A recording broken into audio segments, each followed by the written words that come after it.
Alhamdulillah, la hawla wa la quwwata illa billah, amma ba'du.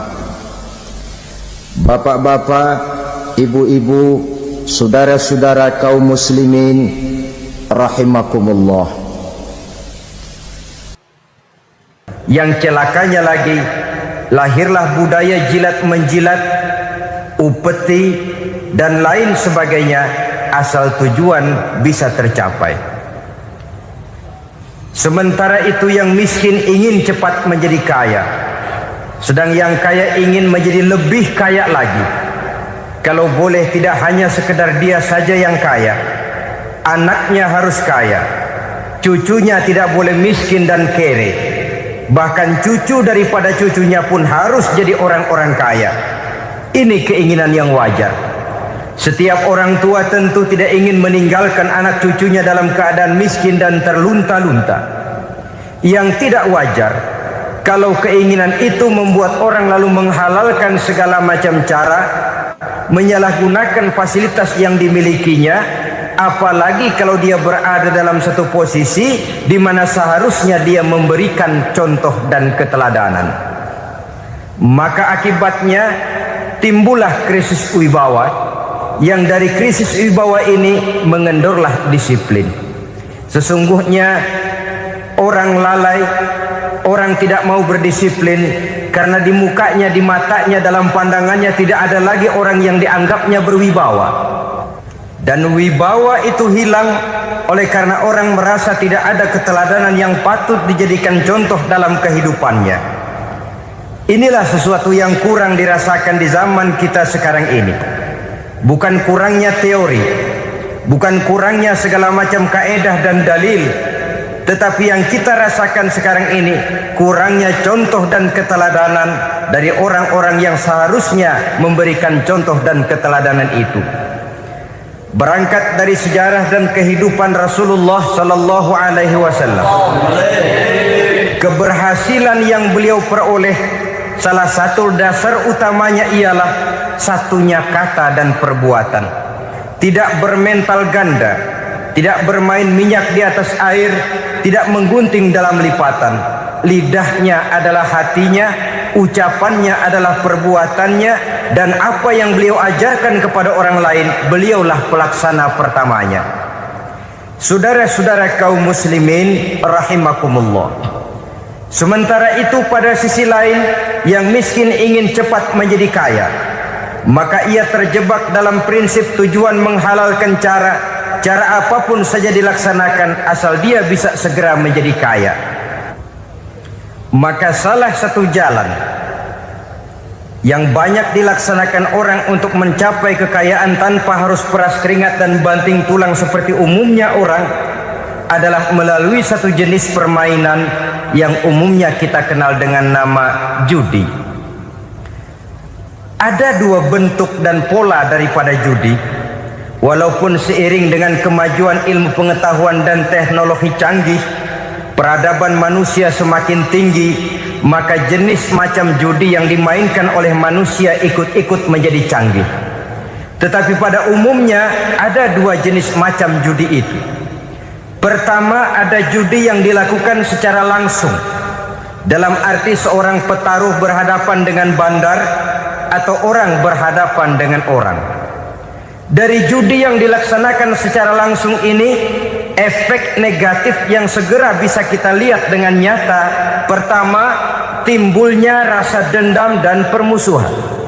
Walaupun orang nampak duduk berhadap-hadapan, walaupun kelihatannya mereka tertawa satu sama lain, tapi yakinlah itu cuma sekedar kulit saja. Pikiran yang ada dalam benak tiap-tiap orang yang terlibat dalam perjudian tidak lain ialah bagaimana saya bisa mengalahkan lawan main saya. Akibatnya tentu bisa kita pastikan akan timbullah dendam dan permusuhan bagi yang kalah, akan timbullah rasa sombong dan menganggap remeh orang lain bagi yang menang. Yang kedua, lalainya orang kepada apa yang menjadi tanggung jawab dan kewajibannya. Orang bisa lupa kepada anak dan istri. Kalau kepada anak dan istri saja sudah bisa lupa, apalagi kepada yang lain, sebab anak dan istri memang merupakan bagian daripada kehidupan kita. Konon lagi saudara, konon lagi keluarga yang lain, anak istri saja bisa terlupakan oleh penyakit dan permainan yang bernama judi ini. Yang ketiga, hilangnya rasa sayang kepada harta. Harta yang didapatnya dengan peras keringat dan banting tulang, mungkin pergi pagi dan pulang sore. Setibanya dia di meja judi, apalagi uang tadi sudah bertukar dengan dalam bentuk koin, maka rasa sayang kepada harta itu tidak akan pernah ada lagi. Tetapi saudara-saudara, bagaimanapun juga, judi dalam artian langsung semacam ini hanya melibatkan orang-orang tertentu. Artinya selektif. Ada judi yang lebih berbahaya daripada jenis ini, perjudian massal. Taruhlah roulette dan kasino itu judi. Tetapi judi jenis roulette dan kasino ini bahayanya hanya untuk orang-orang tertentu yang memang sudah mapan, kelompok elit. Masa iya bocah angon di kampung main roulette? Apa ia yang tinggal di pinggir kali kenal kasino? Ya entahlah kalau kasino Prambos ya. Dari judi massal semacam ini lahirlah penyakit yang dinamakan tulul amal. Tulul amal, orang yang terlalu panjang angan-angan. Bukan tidak boleh orang bercita-cita, sebab cita-cita itu perlu. Katanya manusia tidak makan masih bisa hidup 1 bulan lebih. Manusia tidak minum masih bisa hidup 3 hari lebih. Tapi manusia tidak punya cita-cita 1 jam pun dia tidak akan bisa hidup. Karena faktor yang membuat kita bergairah menghadapi kehidupan, faktor yang mendorong kita untuk tetap berusaha dan tegar menghadapi resiko, karena adanya cita-cita di dalam kehidupan kita. Tetapi cita-cita tanpa direalisir dengan usaha, cita-cita yang tidak berangkat dari kemampuan yang ada, pada akhirnya hanya akan merupakan cita-cita yang mengawang, tidak akan terwujud dalam kenyataan, dan akan membentuk manusia menjadi orang yang tulul amal, panjang angan-angan, terlalu muluk keinginan, tidak berangkat dari kemampuan dan kesanggupan yang ada pada dirinya sendiri. Maka penyakit inilah yang telah menghasilkan dan melahirkan penghayal-penghayal kelas berat, tukang-tukang ngelamun kelas tinggi yang hidup di angkasa luar. Dan sejarah belum pernah mencatat ada orang menjadi kaya karena judi, itu belum pernah. Saudara lihat saja orang kaya yang namanya Adnan Khashoggi, orang kaya yang namanya Henry Ford, orang kaya yang namanya Aristotle Onassis, orang kaya yang namanya David Rockefeller. Itu seluruhnya menjadi kaya bukan karena mereka terlibat dalam perjudian, tapi karena kerja keras, peras keringat, banting tulang. Dan itu dimulai sejak mereka masih remaja. Sehingga banyak orang besar yang mulai pekerjaannya dengan menjual koran. Artinya berangkat dari A. Banyak pengusaha mobil yang memulai pekerjaannya dari tukang cuci mobil, tapi lalu bertahap dan tegar menghadapi kenyataan, sehingga proses demi proses dia hadapi dengan tegar, dengan tabah, dengan sabar, dengan ulet, sampai kepada membuahkan hasil. Kita ingin pintas, kayaknya mau, usahanya tidak mau, senengnya mau, peras keringatnya tidak mau. Ini tentunya akan melahirkan kontradiksi di dalam kehidupan. Maka dari jenis perjudian massal semacam ini lahirlah penyakit tulul amal, panjang angan-angan, terlalu muluk cita-cita. Bayangkan saja kalau ini terjadi secara massal, menimpa nasib rakyat kita di pedesaan yang jauh dari keramaian, Tiap hari mereka dinina-bobokkan oleh gambaran tentang akan diperolehnya uang dalam jumlah yang banyak dengan angka nol yang berentet. Tiap hari mereka melihat angka-angka itu. Mereka lambat laun akan terseret dalam arus tulul amal ini. Panjang angan-angan, muluk cita-cita hanya dengan mengandalkan meja perjudian. Akibatnya timbul penyakit yang kedua, yang ketiga, yaitu malas berusaha. Orang kalau sudah terlalu asik berkhayal, menghitung bintang di langit, malas berusaha. Kalau ada temannya kerja jadi buruh kasar, bawa hasil yang merupakan jeripaya dan peras keringat dia, 1 minggu bergaji 10-15 ribu, diketawain.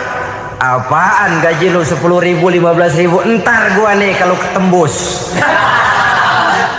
100 juta entar. Yang 10 ribu dan 15 ribu keringat orang itu dihina, itu dicela. Tetapi dia selalu menghitung, entar nih gua, entarnya wallahu a'lam. Saudara hadirin yang saya muliakan, timbullah sikap malas. Padahal di tengah negara sedang membangun di berbagai bidang kehidupan. Maka sifat malas ini merupakan musuh kita, baik mengejar kemiskinan, baik mengejar kebodohan dan keterbelakangan kita di sektor-sektor lainnya. Alangkah akan terganggunya roda pembangunan di negara kita ini jikalau sebagian besar rakyat dihinggapi oleh penyakit malas, yang malas ini dilatar belakangi oleh penyakit tulul amal, terlalu muluk angan-angan, yang angan-angan ini dinina-bobokkan oleh keinginan untuk mendapatkan untung yang besar tanpa peras keringat dan banting tulang. Sasaran yang lebih jauh, dan ini yang paling kita khawatirkan, hancurnya kubu-kubu pertahanan moral daripada bangsa kita. Kita sependapat bahwa lebih penting daripada membangun jembatan adalah membangun manusia yang membangun jembatan. Bahwa lebih penting daripada mengaspal jalan raya adalah membangun mental manusia yang melaksanakan pengaspalan itu. Dengan kata lain, membangun dan mempersiapkan manusia pembangunan. Tanpa itu, maka saya merasa khawatir kalau nanti kita tidak akan sampai kepada target yang kita harapkan oleh karena kandas di tengah jalan. Saudara-saudara kaum muslimin rahimakumullah, Islam sebagai agama yang mengajarkan manusia untuk berusaha dan mengeluarkan segala kemampuan untuk melaksanakan segala usahanya itu, sangat membenci sifat malas, sangat membenci sifat tulul amal atau panjang angan-angan. Dan oleh karena judi melahirkan dua sifat itu, Islam sangat menganjurkan pengikutnya untuk menjauhi segala macam jenis perjudian, baik yang terang-terangan maupun yang dilakukan secara samar-samar, tidak ketara, judi canggih sesuai dengan canggihnya teknologi daripada manusia itu sendiri. Ini adalah penyakit yang meracuni masyarakat manusia dari sejak berpribadi, bertetangga, berumah tangga, sampai kepada berbangsa dan bernegara. Dan kasus-kasus yang timbul sudah cukup banyak, yang tidak mungkin lagi kita katakan hanya sekedar bersifat kasuistis, bersifat kasus-kasus kecil saja.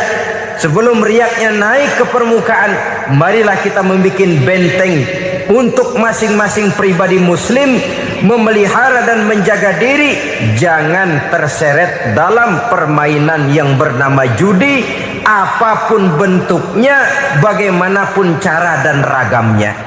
Karena jelas bahayanya lebih besar daripada manfaatnya.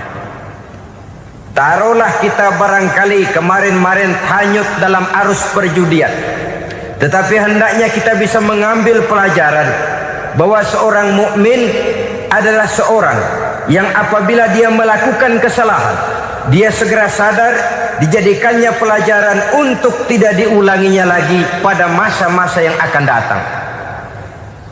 Dengan sikap semacam itu, kita tidak lagi akan mengulangi kesalahan-kesalahan lama, dan grafik kehidupan kita dari hari ke hari akan makin menunjukkan hal-hal yang baik dan positif adanya. Saudara-saudara kaum muslimin rahimakumullah, kalau ABRI masuk desa, rakyat beruntung. Kalau jaksa masuk desa, rakyat bahagia. Kalau koran masuk desa, rakyat ikut jadi cerdas. Tapi kalau judi masuk desa, rakyat kiamat. Pembangunan akan terbengkalai, roda perekonomian akan lesu.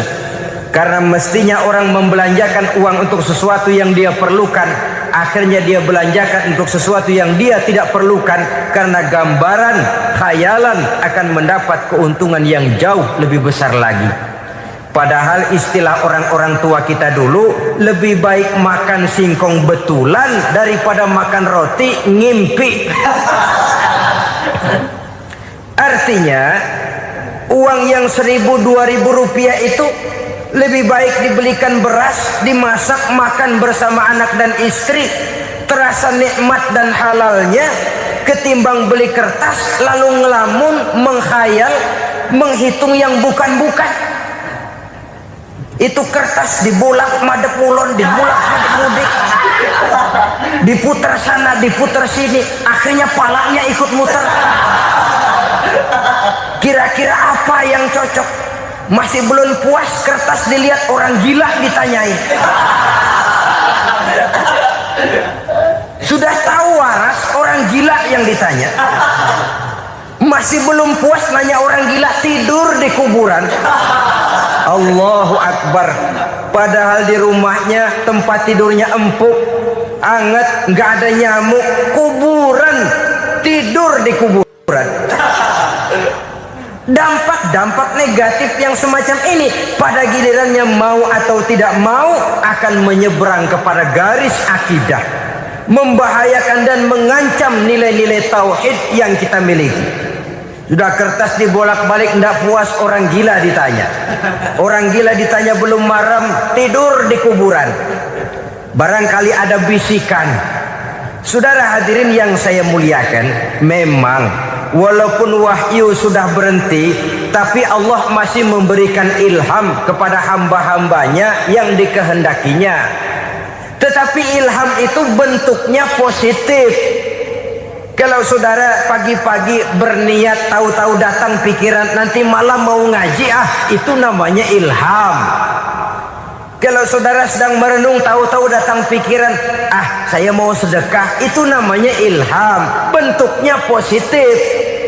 Tapi kalau ngelamun, tahu-tahu datang pikiran nomor sekian sekian sekian pasang, itu bukan ilham, itu belis. Saudara hadirin yang saya muliakan, tidak puas tidur di kuburan, cari yang lebih paten lagi, dukun ditanya. Nah, saya ingin menuduhkan persoalan. Apa tidak boleh orang ziarah kubur? Apa tidak boleh orang pergi ke dukun? Ini dalam kaitannya dengan judi, karena ini penyakit yang sudah merajalela, mewabah di kalangan masyarakat kita di lapisan yang bawah ini. Saudara hadirin yang saya muliakan, ziarah kubur bukan saja boleh, malah dianjurkan oleh Nabi. Tetapi ziarah kubur yang dianjurkan oleh Nabi itu dengan tujuan pertama, agar orang ingat kepada mati. Kafa bil mauti wa'izah, kata Nabi. Cukup dengan mengingat mati menjadi pelajaran bagi kamu semua.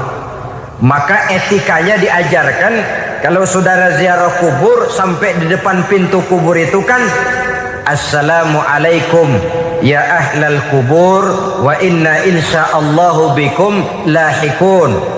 Kami satu saat insya Allah pasti akan menyusul kamu. Kalau kamu sekarang berbaring di sini, satu saat kami akan berbaring di sini. Ziarah kubur mengingatkan orang kepada mati. Orang yang ingat kepada mati, gaya hidupnya lain dengan orang yang tidak ingat mati. Nah, orang kalau kalau nggak ingat mati, gaya hidupnya nggak terkontrol. Kalau dia berkuasa, Fir'aun, itu nggak ingat mati. Kalau dia kaya, Korun. Sudah gambarannya nggak merupakan gambaran-gambaran yang baik. Orang yang ingat mati, dia berkuasa, dia berlaku adil. Suatu saat saya akan mati dan ini akan dimintakan pertanggungan jawab. Orang kaya ingat mati, dia akan jadi pemurah. Kenapa? Kalau saya diberikan ilmu, pertanyaan akhirat cuma satu, ilmumu kau amalkan untuk apa? Kalau saya diberikan umur panjang, pertanyaan akhirat cuma satu, umurmu kau habiskan di mana? Tapi jikalau saya diberikan harta, pertanyaan akhirat ada dua, hartamu kau dapat dari mana, kau belanjakan kemana? Depannya ditanya, belakangnya ditanya, dapat dari mana, dibelanjain kemana? Sebab dua-duanya berkaitan dengan kegiatan. Kadang-kadang dapatnya dari jalan yang baik, tapi keluarnya ke tempat yang tidak baik, itu pun tidak betul. Atau dapatnya dari yang tidak baik, tapi dibelanjakan untuk yang baik, itu pun tidak bisa diterima. Oleh karenanya, dengan mengingat mati, gaya hidup seseorang jadi terkontrol karenanya. Yang kedua, dianjurkan kita untuk berziarah kubur itu mendoakan orang-orang yang sudah meninggal. Mal mayyitu fi qabrihi illa kal gharikil mutaghawis, kata Nabi. Orang yang sudah meninggal itu di alam barzakhnya adalah seperti orang yang tenggelam di lautan, menunggu doa dari keluarganya yang masih hidup. Apakah itu anaknya, kemenakannya, cucunya, dan lain sebagainya. Adapun yang kalau kita ziarahi itu kuburnya orang-orang yang kita tahu merupakan orang soleh, orang yang berjiwa bersih, yang kita kenal ketakwaannya kepada Allah Subhanahu wa Ta'ala, tidak ada salahnya kita bertabarruk, asal jangan dengan satu keyakinan bahwa dia secara mandiri bisa mendoakan kita. Dia hanya bisa melakukan itu hanya dengan izin Allah. Nah, umumnya orang kalau sudah ziarah ke kubur-kubur keramat itu, Allahnya kelupaan. Itu yang dikhawatirkan merusak dan mengganggu akidah. Sehingga di awal-awal perkembangan Islam, Nabi pernah melarang orang ziarah kubur itu. Ini bisa kita simak dari hadis, kuntu nahaitukum an ziyaratil qabri fazuruha. Dahulu aku pernah melarang kamu untuk ziarah kubur. Adapun sekarang kalau mau ziarah, ziarahlah kamu.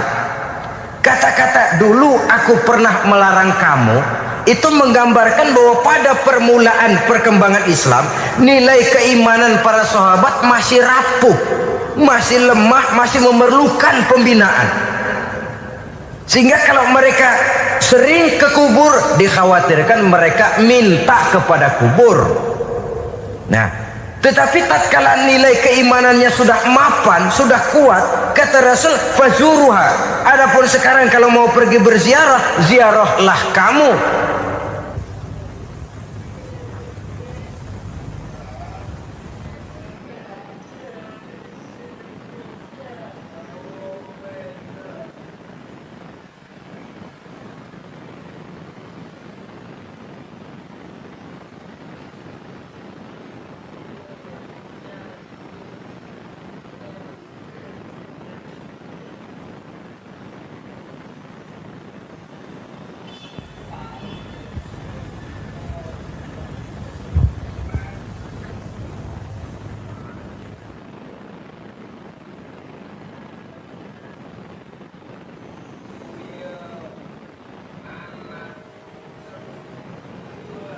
Saudara hadirin yang saya muliakan, jadi jangan melupakan Allah. Saya bisa saja berkata, kalau saya misalnya pakai cincin, lalu saya bilang, saya sejak pakai cincin ini, jangan anak gadis, nenek-nenek ngelihat saya lemes. Atau sejak pakai cincin ini dagangan laris bener. Cincin itu yang menggelincirkan akidah. Untuk tidak tergelincir, orang harus tidak melupakan Allah. Dia bisa berkata, alhamdulillah Allah memberikan keistimewaan kepada batu cincin saya. Batu cincinnya tidak apa-apa, Allah yang memberikan keistimewaan.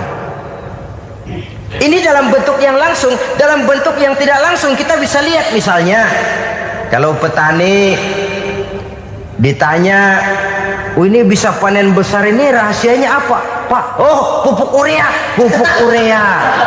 Nah, Allah nomor 16. Seorang petani yang baik keimanannya, dia akan berkata, kami bisa panen besar karena izin Allah. Lah, kalau pupuknya mah pakai pupuk urea, izin Allahnya dulu, baru kemudian pupuknya nyusul. Jadi sebenarnya bukan cuma pergi ke dukun yang bisa merusak keimanan, pergi ke dokter juga bisa loh merusak keimanan. Kalau berkeyakinan bahwa dokter itulah yang memberikan sembuh, kenapa akidah saudara tidak tergelincir karenanya? Dokter hanya memberikan obat dan resep, sembuh itu datangnya dari Allah. Ini yang diungkapkan lewat lisan Nabi Ibrahim alaihissalam, wa iza maridtu fahuwa yashfini. Apabila aku sakit, dialah Allah yang memberikan sembuh. Memberikan sembuh. Jangan juga menyalahartikan ayat ini. Ada ayat begini sakit terus nekat. Udah nggak usah berobat dah, memang penyakit dari Tuhan. Ntar waktunya baik ya baik dah.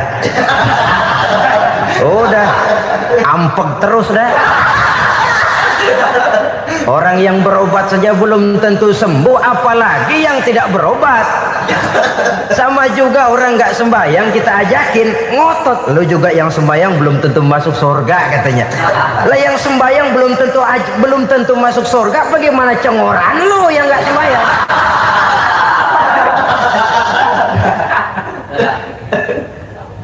Saudara hadirin yang saya muliakan, kaum muslimin yang berbahagia. Jadi dengan demikian, maka jangan menghilangkan Allah. Kita, ajaran pokok dalam Islam adalah ajaran tentang tauhid.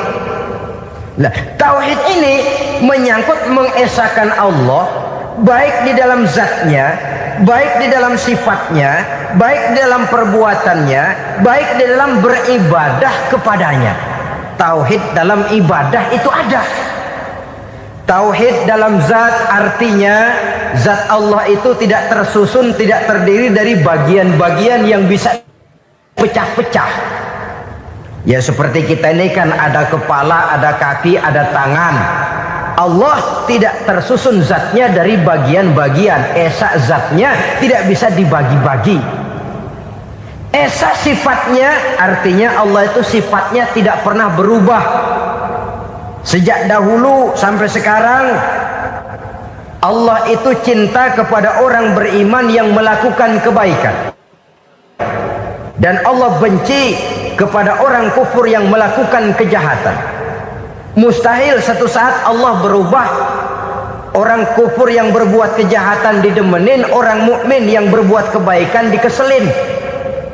Misalnya tahun 2000 Tuhan giliran jengkel sama orang mukmin. Itu mustahil. Dia esa di dalam sifatnya. Lain dengan sifat kita manusia. Sifat kita ini kan relatif. Ada saatnya kita senang, lain saat yang kita senang betul kita caci maki. Hari ini kita caci maki, besok kita puji. Lihat teman kaya, habis kita omongin, boleh jadi dia kaya. Kenapa? Dukunnya 36. Begitu kita habis caci maki begitu, dia datang ngasih duit sama kita, cacian itu bisa berubah menjadi pujian. Lu ya emang bukan main dah. Sifat kita itu relatif, bisa terpengaruh oleh situasi dan kondisi. Saudara hadirin yang saya hormati, kaum muslimin yang berbahagia, Allah juga esa di dalam perbuatannya. Artinya di dalam menciptakan apapun yang akan diciptakan oleh Allah, di dalam melakukan apapun yang akan dilakukan oleh Allah, tidak terikat kepada faktor lain, tidak memerlukan bantuan lain. Dia adalah mutlak. Nah, Kemudian kita mengesahkan Allah dalam zatnya, mengesahkan Allah dalam sifatnya, mengesahkan Allah dalam perbuatannya, belum tentu berarti kita mengesahkan Allah dalam ibadahnya. Sebab banyak orang yang yakin betul Allah itu esa, teguh dengan pendiriannya. Tuhan lu siapa? Allah. Allah bagaimana? Esa.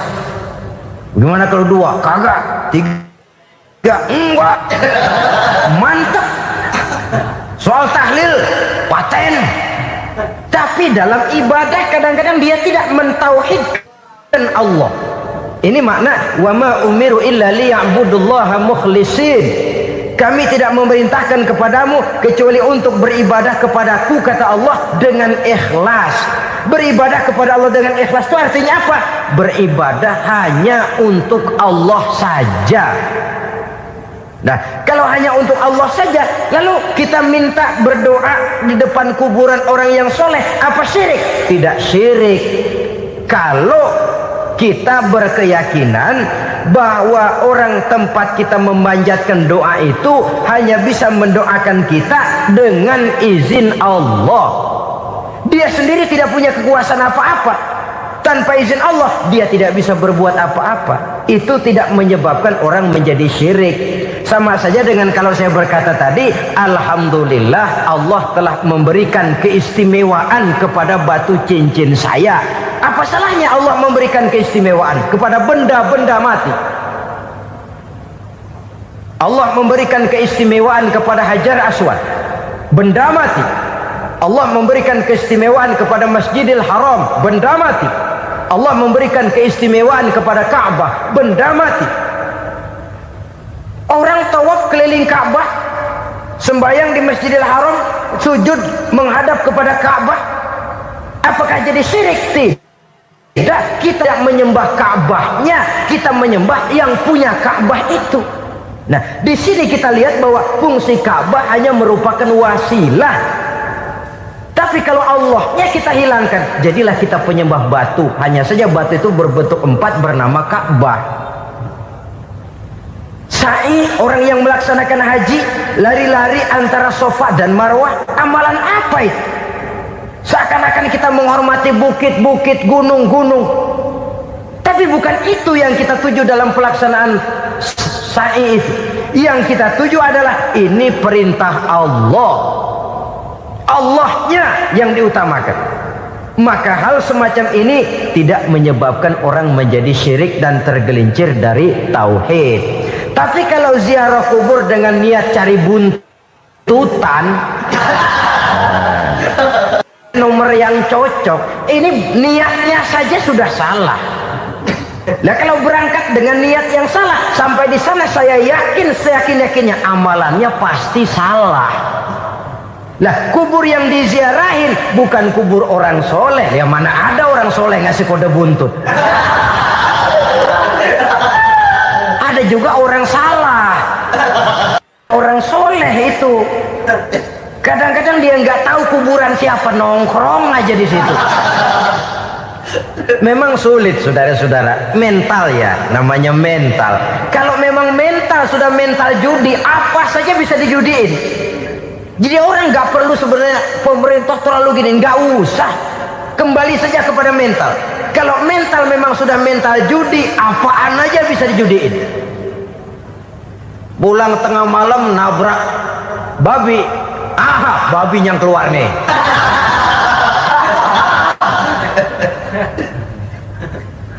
Mobil lewat nomornya bisa dijudiin. Bajai lewat bajai bisa dijudiin. Mental. Kalau memang mental sudah mental judi, apapun saja bisa dijudikan. Saudara hadirin yang saya muliakan, lalu bagaimana dengan dukun? Ya, saudara hadirin, pergi ke dukun hakikatnya sama dengan pergi ke dokter. Orang berusaha melaksanakan yang namanya syariat, hakikatnya kembalikan kepada Allah. Syariatnya kita laksanakan. Tetapi, nah ini tetapi, yang pertama saudara harus tahu betul dukunnya itu bayang apa enggak, agamanya kuat apa enggak, Sebab ya tentu tidak ada dukun yang jelek, karena pada umumnya penyakit dukun itu kan nyohor, iklan lewat koleha-kolehanya. Kita bisul kecil datang, kita dukun, ini si kecil kemarin bisul kayak kelapa 5 menit baik. 5 menit, padahal kemarin kagak ada yang datang. Diolah sedemikian rupa supaya orang mantap. Jadi jangan asal sembarangan. Kadang-kadang lihat potongan dukunnya aja kita ngeri. Mukanya sudah klemot, nggak pernah tersentuh air wudhu. Jangankan air wudhu, mandi aja jarang. Yang kayak begini yang dipegang mati-matian, yang dipercayai habis-habisan, akan kita kemanakan tauhid kita ini? Apalagi kalau perginya sudah dengan niat mencari nomor yang jitu. Itu saya katakan lagi tadi, berangkat saja sudah dengan niat yang salah. Orang berusaha silahkan. Sama juga kita ke dokter. Oleh dokter kan setelah diperiksa penyakit kita, lalu dianalisa, oh ini penyakitnya ini, kemudian diberikan obat. Lah obat itu kan tentu ada aturan minumnya tuh. Yang kapsul ini sehari 3 kali, yang tablet ini sehari 2 kali. Kalau kita minumnya kelebihan, overdosis namanya. Saking pengen cepet baik, sekali minum 10 tablet. Ya memang nggak sakit-sakit lagi, tapi nggak hidup sudah. Habis. Kita pun dalam melaksanakan amalan hidup beragama begitu. Sudah datang kepada kiai, orang-orang soleh, meminta amalan, wiridan, itu jangan sampai overdosis. Tidak sesuai dengan kemampuan pribadi. Wong masih SD sudah minta matematika kelas SMP, celeng. Baru SMP sudah minta diajarkan filsafat kelas perguruan tinggi, semaput. Kenapa? Daya tampungnya nggak kuat. Emang ukuran secangkir, minta disiin seember, ya luber. Lebihnya nggak cukup. Kenapa? Yang diberikan, yang diamalkan tidak sesuai dengan makomnya, tidak sesuai dengan kemampuan yang ada pada dirinya. Saudara hadirin yang saya muliakan, akhirnya apa? Mencelakakan dirinya sendiri, ngawur. Baru sembahyang seminggu udah ngaku ketemu malaikat. Sembahyang ditemenin malaikat, lah sembahyang baru seminggu mulain. Tuh malaikat iseng amat. Ya walaupun kalau Allah izinkan tidak mustahil, tapi kan tidak logik.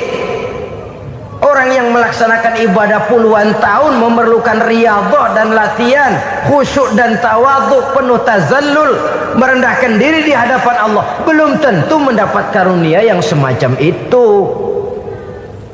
Saudara hadirin yang saya muliakan, jadi dengan kata lain, yang pertama, lihatlah dulu kualitas dukun yang akan saudara datangi itu.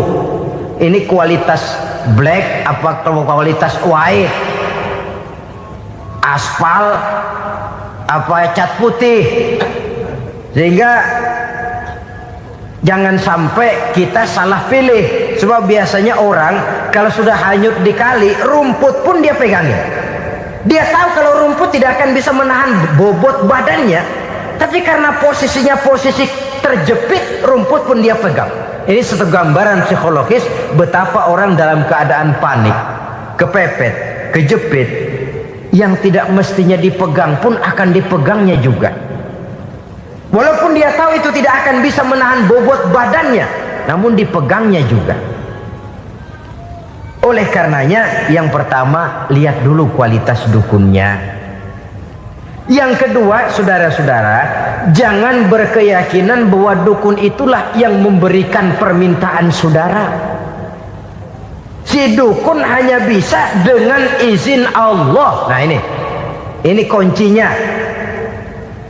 Kalau izin Allahnya dihilangkan, dan ini yang jarang. Biasanya kalau kita diajak ke dukun, di sono aja paten banget, abah ano, abah ini, abah ano. abah-abah. Lah, lalu pikiran kita kan terfokus. Dikala itulah kita mulai menyampingkan Allah. Di situ yang dikhawatirkan nilai tauhid kita jadi tergoyah karenanya. Bahwa orang yang kita datangi, yang kita kenal kesolehan dan ketakwaannya, hanya bisa memberikan pertolongan dengan izin Allah. Dengan izin Allah dia doakan kita dan doanya kabul. Dengan izin Allah dia penuhi hajat kita dan hajat kita jadi terlaksana, jadi kenyataan dengan izin Allah. Sebab Allah itu memberikan keistimewaan. Ada waktu istimewa, ada tempat istimewa, ada jam istimewa. Kenapa sih sedekah hari Jumat dengan sedekah hari Kamis pahalanya kok lebih besar hari Jumat? Karena itu waktu istimewa. Kenapa untuk sembahyang sunnah dianjurkan sepertiga malam yang terakhir? Karena itu waktu istimewa. Kenapa doa di Multazam, di dekat Hajar Aswad, di Hijr Ismail, di Raudhah dikabulkan Allah? Karena itu tempat istimewa. Memang kadang-kadang ada orang berkata, kalau mau berdoa kenapa mesti di kuburan wali? Di rumah juga berdoa, Tuhan dengar. Betul, Tuhan dengar, bahkan tidak berdoa pun Allah tahu isi hati kita. Tapi soal dikabulkan atau tidak, itu hak Allah. Dan Allah memberikan fasilitas kepada tempat-tempat tertentu dan istimewa. Dan itu diajarkan oleh Nabi. Di Raudhah perbanyak doa. Kenapa? Itu tempat yang mustajabah. Artinya Allah memberikan keistimewaan kepada tempat-tempat tertentu. Dalam konteksnya dengan ini, makom para aulia, para wali, para ulama soleh, tidak ada salahnya kita berdoa di sana, bertawassul, bukan meminta kepada si kiai, bukan meminta kepada si ulama, bukan meminta kepada si wali, meminta kepada Allah melalui tempat yang orangnya kita yakin dekat dengan Allah. Walaupun Allah tidak memerlukan perantara, itu jelas. Allah tidak memerlukan calo, memang, tapi Allah menyediakan waktu dan tempat-tempat istimewa. Itu harus kita manfaatkan untuk mendekatkan diri dan berdoa kepadanya. Saudara-saudara kaum muslimin rahimakumullah, saya kembali dalam konteksnya dengan dukun yang akhir-akhir ini jadi populer karena merajalelanya judi sampai kepada desa-desa, pedesaan-pedesaan terpencil, yang akibatnya menjauhkan orang dari nilai tauhid. Padahal benar kalau orang berkata kadzabal munajjimun walau sodaku, tukang-tukang ramal itu bohong walaupun benar. Kalaupun betul, kebetulan. Itu maksudnya bohong walaupun betul, betulnya betul kebetulan. Maka para remaja itu biasanya gemar kepada membaca bintang Anda minggu ini, kan begitu toh? Nah, apa Aries, apa Virgo, apa Leo dan sebagainya, dan itu memang menarik untuk dibaca. Rezeki sebelah kulon, asmara anget. Saudara hadirin, hal yang semacam ini boleh saja untuk dibaca, tapi tidak untuk diyakini kebenarannya. Boleh saja untuk dibaca, tapi tidak untuk diyakini kebenarannya. Karena meyakini kebenarannya sama saja dengan mendahului Allah. Dan itu bisa menggelincirkan nilai-nilai tauhid kita. Tauhid dalam ibadah saya katakan tadi, menyembah hanya kepada Allah, bermohon hanya kepada Allah dengan menggunakan fasilitas-fasilitas yang disediakan oleh Allah, baik berupa waktu maupun tempat-tempat tertentu dan orang-orang. Ya, kalau waktu dan tempat saja ada yang diberikan keistimewaan oleh Allah, padahal tempat itu benda mati, apalagi manusia yang merupakan makhluk hidup. Saudara hadirin yang saya muliakan, saudara-saudara kaum muslimin yang berbahagia, sehingga dengan demikian kita tetap menjaga nilai-nilai akidah Dan dengan ini syariat kita laksanakan tanpa membuang hakikat. Sebab hakikat tanpa syariat itu kosong. Syariat tanpa hakikat juga tidak ada tujuan. Yang penting hati bersih, nggak sembahyang nggak apa-apa. Mana bisa begitu, Mas? Kalau memang hati bersih nggak usah sembahyang nggak apa-apa. Nabi Muhammad dulu berhenti dong sembahyang. Sebab beliau orang yang hatinya paling bersih. Nah, orang yang hatinya paling bersih saja sembahyang yang nggak berhenti, masa kita lalu mau berhenti? Yang penting kan kita bisa dekat dengan Allah melalui perasaan, banyak-banyak ingat. Apa itu sembahyang? Macam-macam. Itu hakikat saja tanpa syariat ya tidak bisa. Syariat saja tanpa hakikat juga gerak lahir yang tanpa roh namanya. Kita melakukan sholat tapi kita tidak tahu untuk apa kita sholat dan kenapa kita sholat dan siapa yang kita sembah di dalam kita sholat. Sehingga dengan demikian keduanya tidak bisa terpisahkan satu sama lain. Seperti halnya kulit dan isi. Barangkali pernah saya ingatkan, kulit penting, isi pun juga penting. Hakikat penting, syariat juga penting. Dan kita jangan salah mengartikan terjebak dalam ucapan-ucapan yang masih memerlukan penafsiran. Sehingga lalu kita cenderung mendiskreditkan dan menjelekkan para wali. Misalnya ada ucapannya Syekh Abdul Qadir Jailani yang berkata begini, barang siapa yang masuk ke rumahku lalu ia memakan makananku maka ia akan masuk surga. Ini kalau ucapan ini dipahami secara apa adanya ya jelas orang bisa tergelincir. Tapi kalau ditafsirkan secara betul, siapa yang masuk ke dalam rumahku? Di mana rumah Syekh Abdul Qadir? Di mana umumnya rumah para wali? Di masjid. Jadi siapa yang masuk ke dalam rumahku? Masjid. Lah kalau sudah di dalam masjid, makanannya apa? Getuh. Tentu saja tidak. Kalau sudah di masjid itu ya makanannya ya wirid, zikir, tahajud, baca Quran, paling kurang i'tikaf. Jadi siapa yang masuk ke masjid lalu dia sujud, wirid, zikir, ya jelas saja surga. Jangan membaca ucapan ini lantas rame-rame nyari bekas rumah Syekh Abdul Qadir. Rame-rame masuk ya rumah kecil. Saudara hadirin, kita terlalu terpaku kepada materi ucapan dan melupakan filsafat daripada ucapan itu sendiri. Dalam kondisi yang sedemikian, sangat boleh jadi orang lalu tergelincir karenanya. Oleh karena itulah saudara-saudara, saya kembali kepada satu prinsip, bahwa sebenarnya dengan tidak perlu menyalahkan pihak-pihak lain, mari kita kembali kepada sikap mental kita sebagai muslim. Kalau mental memang sudah mental penjudi, apapun bisa dijudikan. Tapi kalau mental itu tidak ada, walaupun di kiri kanan dan depan belakang banyak dibuka tempat-tempat perjudian, saya yakin kita akan mampu menahan dan menjaga diri. Sikap mental inilah yang memerlukan pembinaan dari kita semua. Sehingga dengan demikian kita akan menjadi pribadi-pribadi yang bisa bertahan dari segala gempuran-gempuran yang datang dari luar karena adanya prinsip ketahanan mental itu tadi. Sekali lagi saya ingatkan bahwa judi selamanya tidak akan pernah mendatangkan kebahagiaan. Judi tidak akan membuat orang menjadi kaya. Judi tidak akan membuat orang makin akrab berteman dan bersaudara.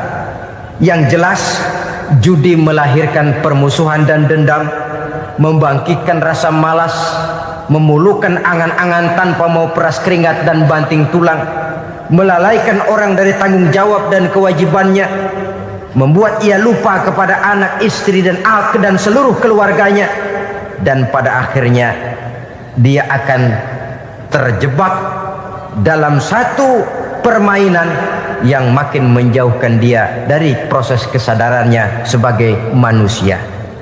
Sebagai uraian penutup, marilah kita renungi firman Allah dalam Al-Baqarah ayat 208. A'udzubillahi minasyaitonirrajim.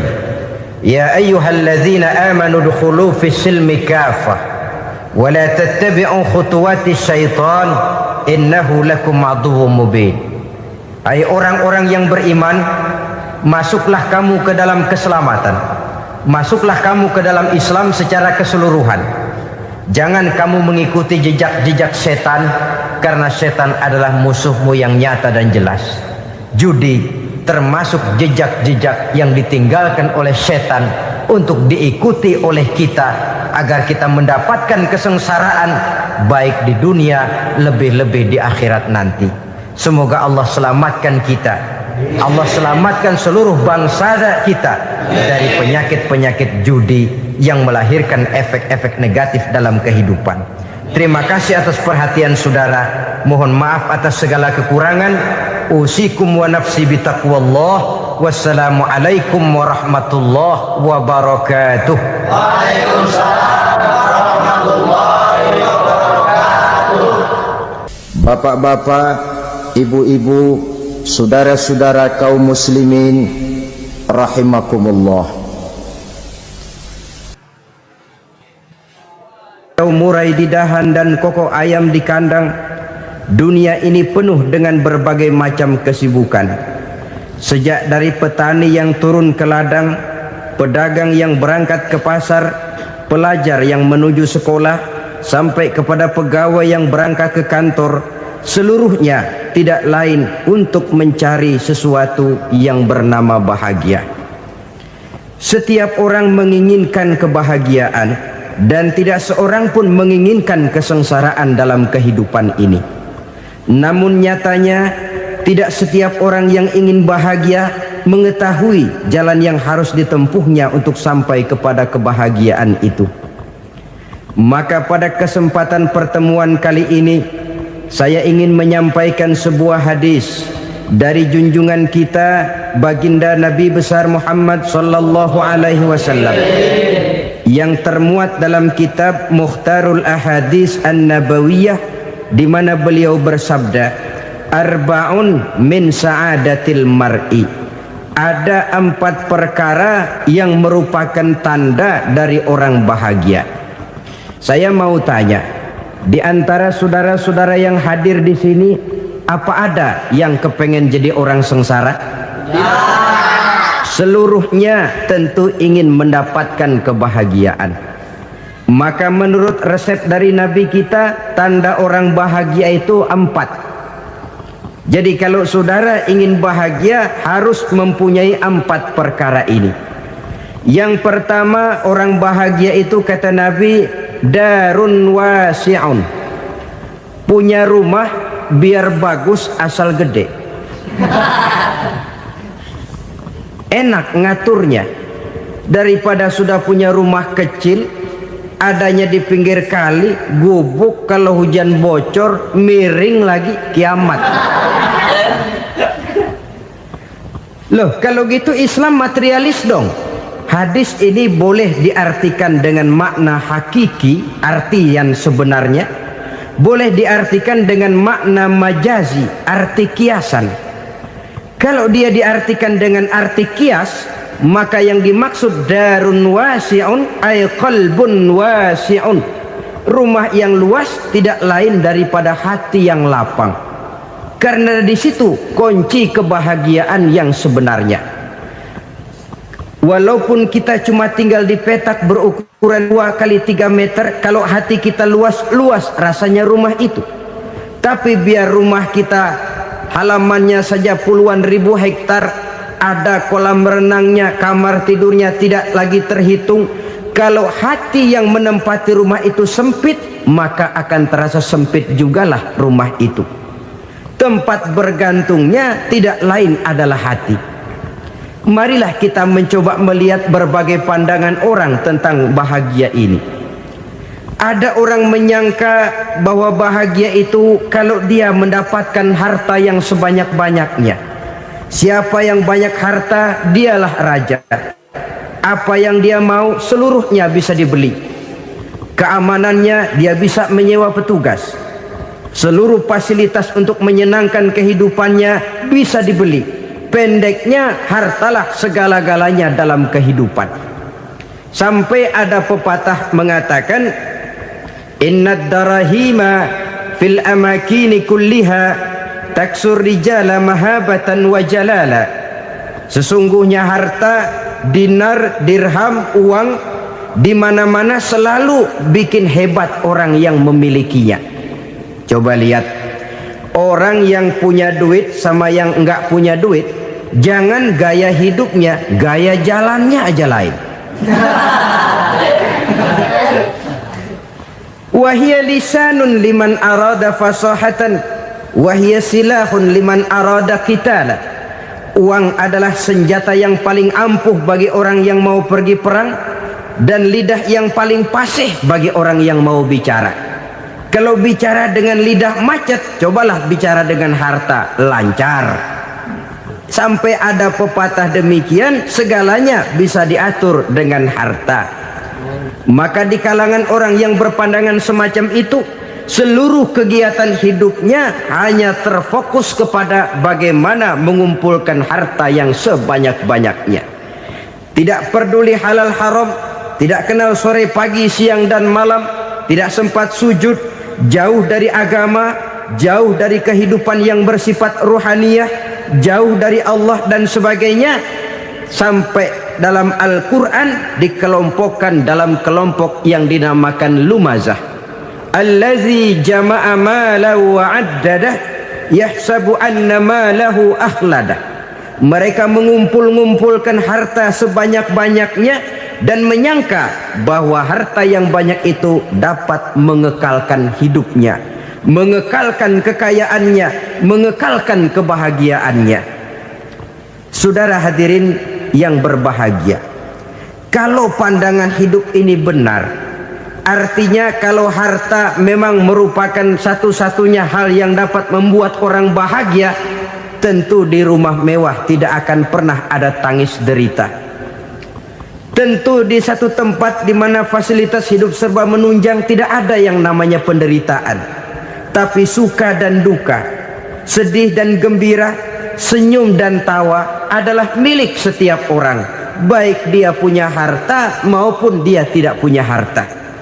Nyatalah bahwa harta semata-mata bukan merupakan jaminan bahwa orang akan bahagia, walaupun tanpa harta orang sulit untuk bahagia. Saya mau cerita, ada orang super kaya, namanya Aristotle Onesimus, raja tanker Yunani. Dia punya kapal tanker saja konon sampai 11 banyaknya. Punya perusahaan penerbangan yang disebut Olympic Airlines. Punya hotel di berbagai kota besar di dunia ini, sejak dari New York, London, Paris, Rome dan sebagainya.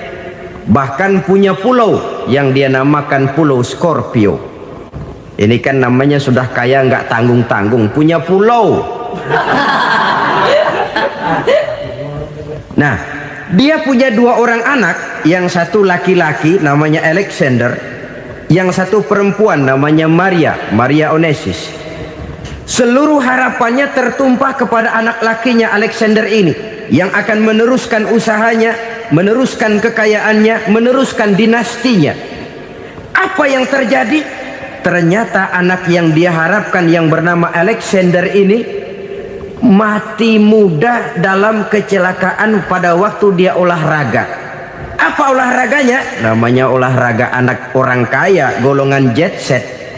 Olahraganya olahraga pesawat terbang. Jatuh, ya nggak kapungut, habis mati. Tinggal satu anak perempuannya, Maria Onesimus. Tapi anak perempuan ini juga malah urakan. Terakhir dia pacaran, bahkan kemudian kawin sama orang Rusia. Rupanya Aristotle Onesimus ini broken. Kekayaannya yang berlimpah ruah, perusahaannya yang begitu banyak, siapa yang akan meneruskan? Siapa yang akan menggantikan? Sampai kemudian dia mengurung diri di Pulau Scorpio dan mati di sana secara mengenaskan. Seorang multi jutawan, seorang yang super kaya, mati menyendiri di pulau sepi. Ibarat kata pepatah, anak ayam mati di lumbung. Bukan kekurangan makanan, keurugan makanan. Begitu kehidupan Aristotle Onassis. Dan banyak orang-orang yang sudah demikian kaya sampai dibingungkan oleh kekayaannya sendiri. Telusurilah kehidupan David Rockefeller misalnya, Henry Ford misalnya, Adnan Khashoggi misalnya, multi jutawan yang kadang-kadang dibuat keder oleh kekayaannya sendiri.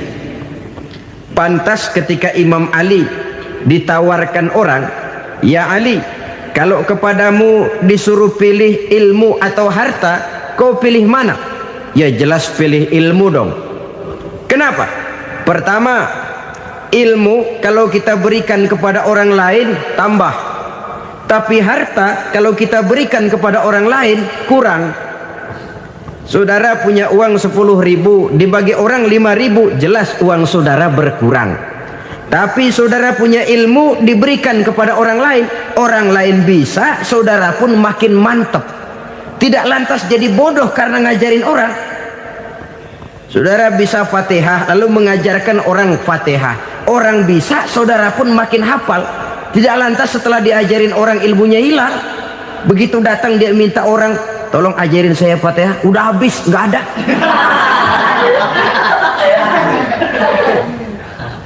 Yang kedua kata Imam Ali, ilmu menjaga kita. Kalau harta kita yang harus jaga.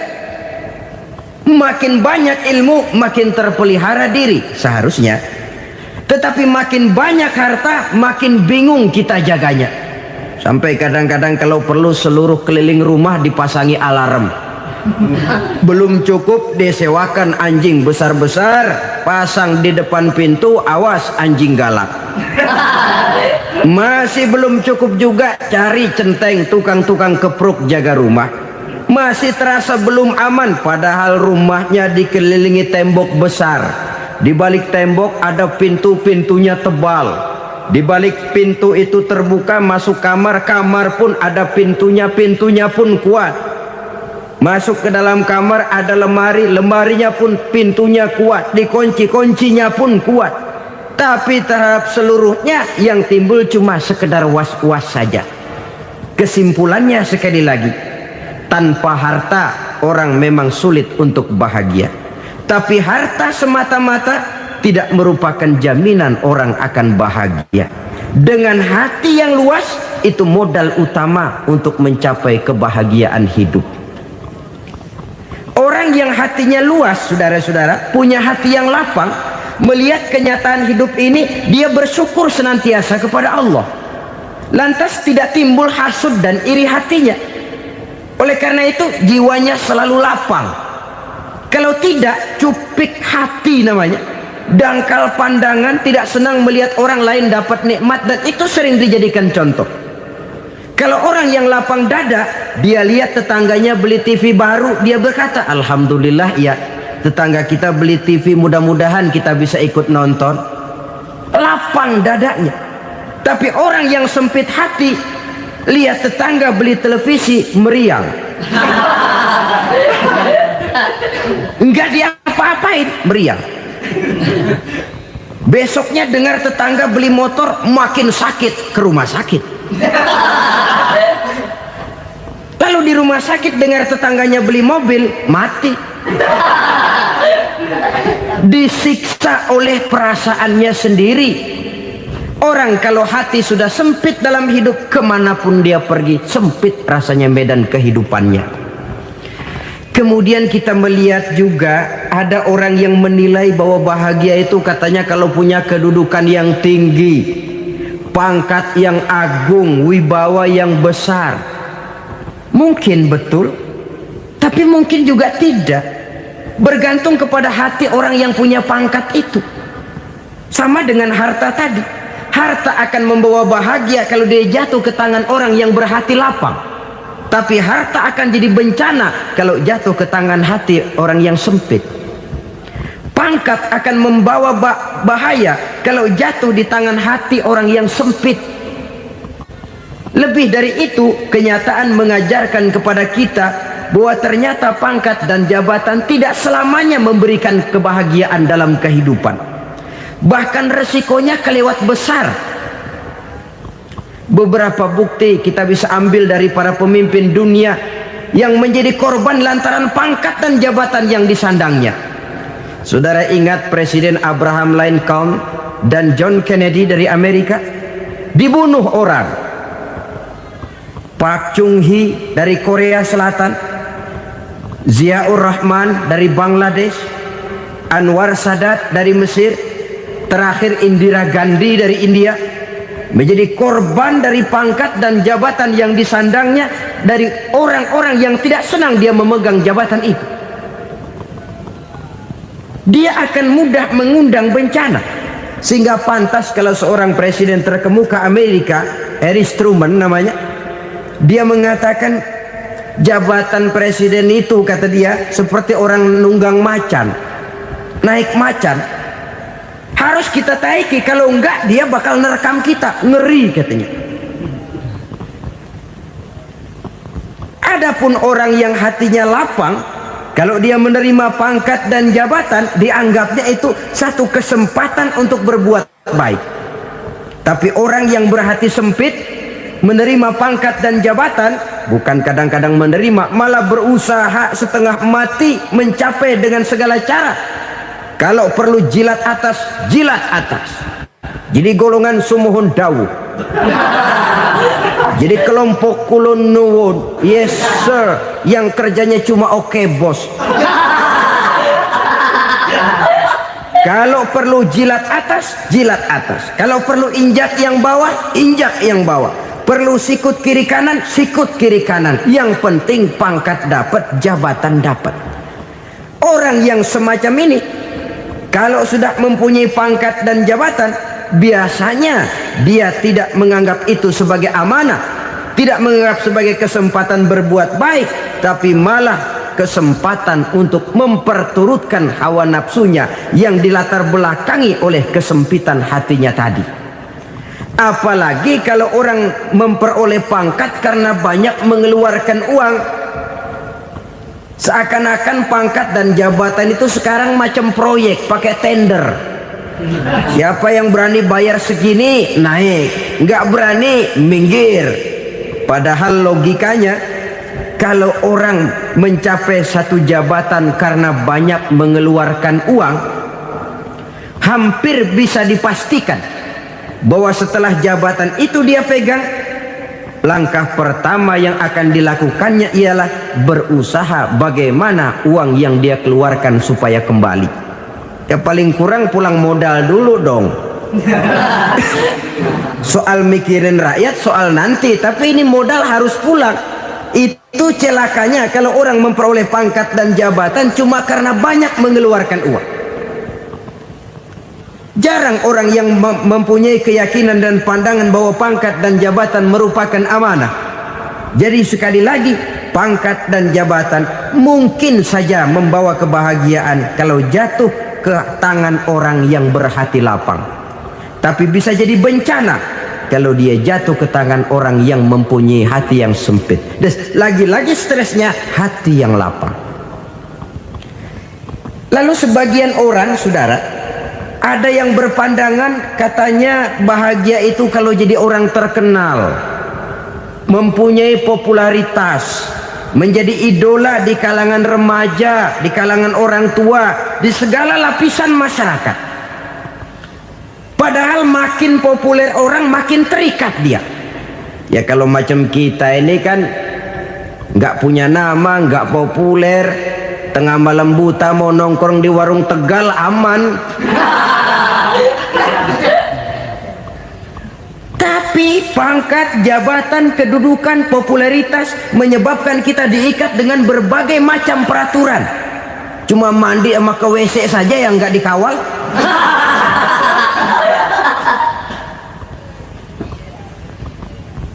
Benarkah popularitas, ketenaran membawa kebahagiaan? Mungkin, ya, tapi mungkin juga tidak. Kenapa? Banyak orang-orang populer yang mengakhiri hidupnya secara tragis. Kita ambil beberapa nama. Di Amerika tahun 60-an ada bintang seksi paling terkenal yang dijuluki seks bom, bom seks. Sampai sekarang jadi legenda, namanya Marilyn Monroe. Singkatan doublenya itu inisialnya MM, Marilyn Monroe. Terkenal, top, sampai dia mati tahun 62. Namanya sekarang masih saja dibicarakan orang. Kenapa dia bunuh diri? Tidak punya hartakah dia? Banyak. Kurang populerkah dia? Seluruh dunia mengenalnya. Sejak rakyat kecil sampai pejabat tinggi dia punya hubungan. Kenapa? Jenuh. Dia terlahir dalam keadaan yatim. Setelah itu tidak lama dia berangkat remaja, ibunya meninggal. Pindah dari wanita asuh ke wanita asuh sampai 12 orang ibu angkatnya. Dan kekecewaan yang paling parah, setiap laki-laki yang dekat dengannya hanya seperti kapal berlabuh. Datang dan pergi silih berganti, padahal dia merindukan seseorang yang bisa melindungi hidupnya. Dia rindukan itu dan dia tidak pernah menemukan. Itu yang akhirnya menyebabkan dia minum pil tidur kelewat dosis, minum obat tidur kebanyakan, ya tidur terus sampai sekarang.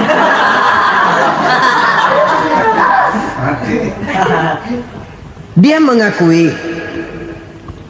saya telah memiliki ketenaran, tapi saya tidak pernah hidup dalam ketenaran itu.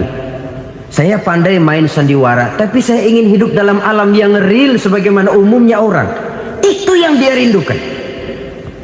Menyusul jejak yang namanya Marilyn Monroe ini, Billie Holiday, saudara kenal tentu, di rumah sakit dirawat.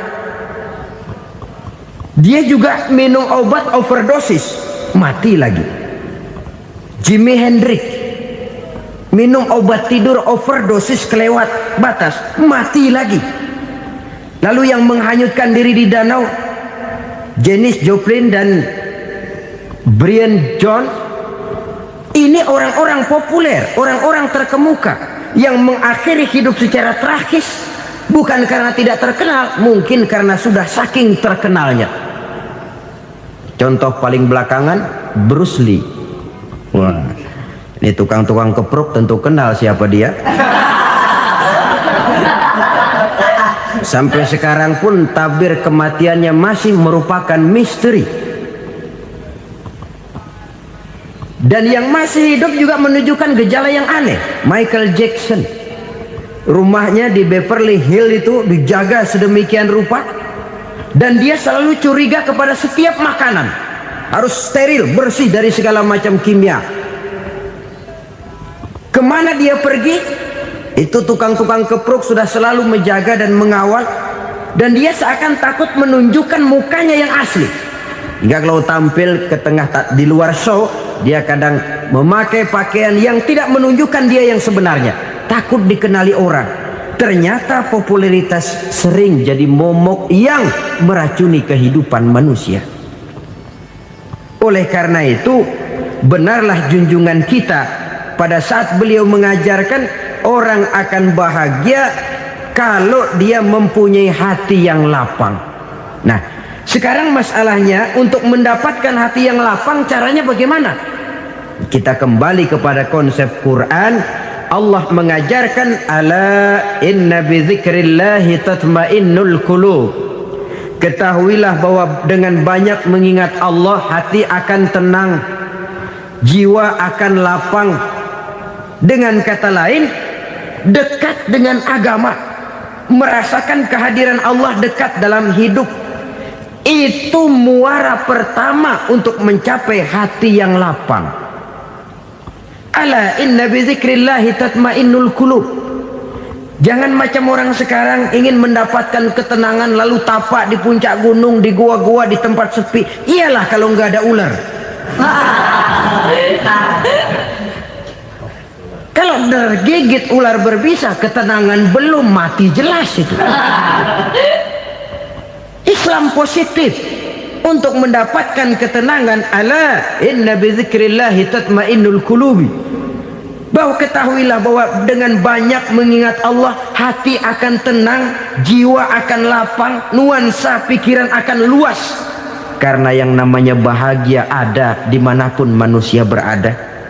Di kampung ada bahagia, di kota ada bahagia, di ngarai, di lembah, di gunung, di hutan, di lautan, di angkasa luar, dimanapun bahagia itu ada kalau kita bermodalkan hati yang lapang ini.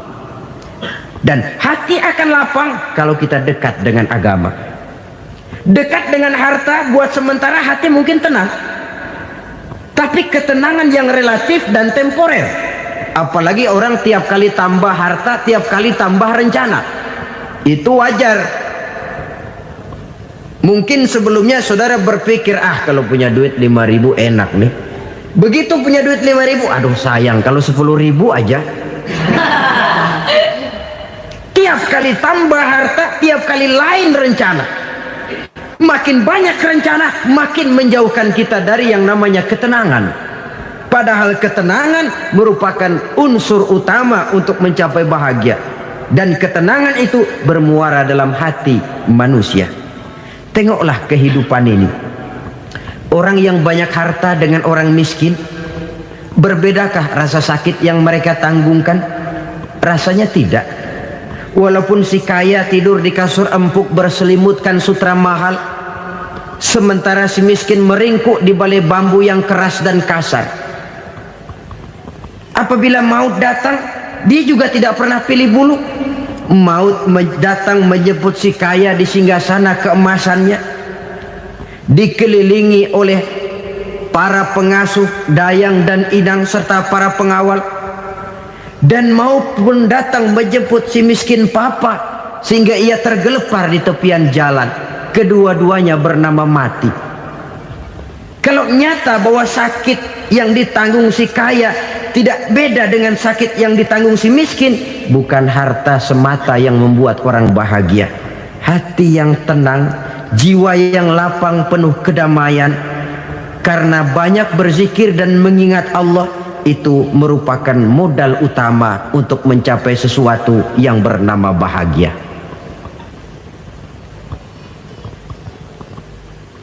Saudara hadirin yang saya hormati, inilah yang pertama dari 4 ciri yang digambarkan oleh Nabi tentang tanda-tanda orang bahagia. Dan harus berangkat dari yang pertama ini, hati yang lapang. Ini yang harus kita miliki lebih dahulu. Baru nanti akan menyusul kepada poin yang ketiga, kedua, dan selanjutnya. Sebab kalau hati sudah terisi dengan jiwa yang lapang, seluruh persoalan insya Allah akan bisa kita atasi dengan sebagaimana mestinya. Yang kedua sekarang, tanda orang bahagia menurut baginda Nabi, markabun syariah. Orang bahagia itu, kata beliau, punya kendaraan biar cepat asal lancar. Artinya kemana dia mau pergi mudah. Apa maksud hadis ini? Kalau kita kaji lebih dalam, kendaraan itu kan alat transportasi.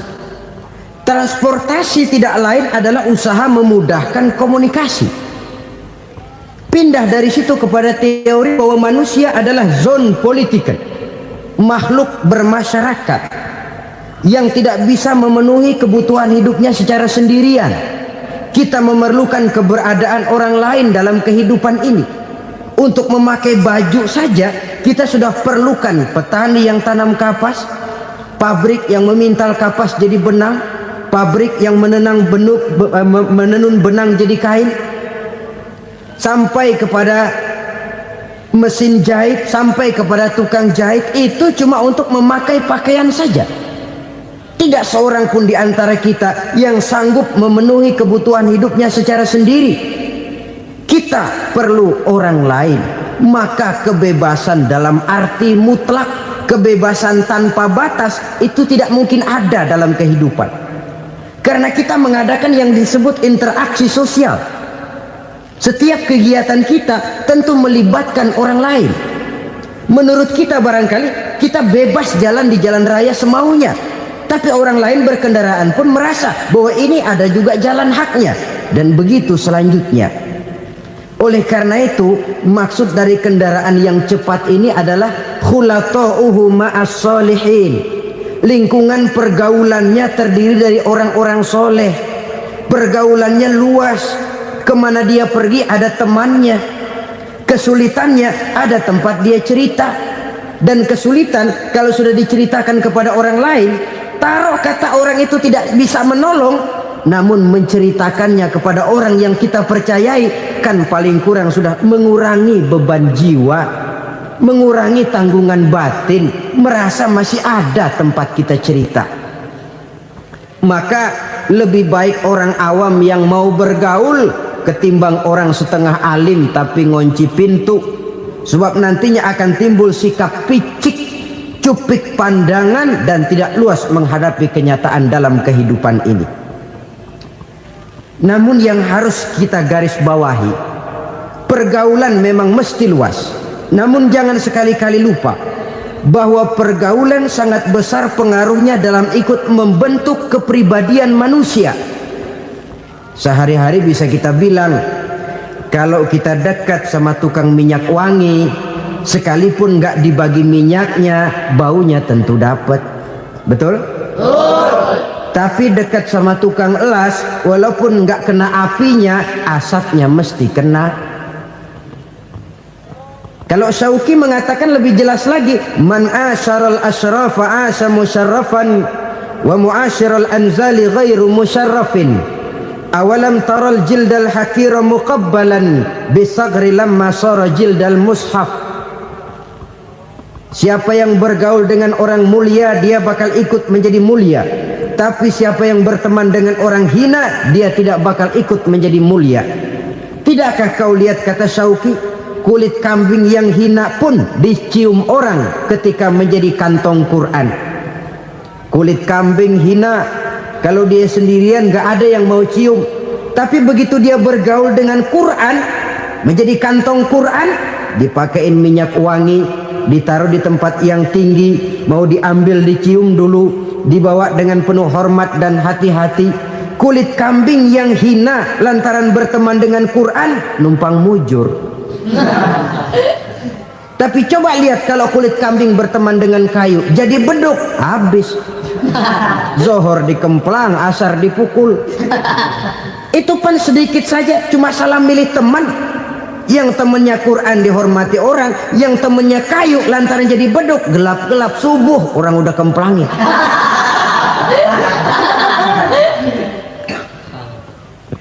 Maka terutama kepada adik-adik remaja yang masih mencari identitas diri, yang ibarat kaset masih kaset kosong, mudah diisi oleh apapun, pandai-pandailah memilih teman dalam bergaul.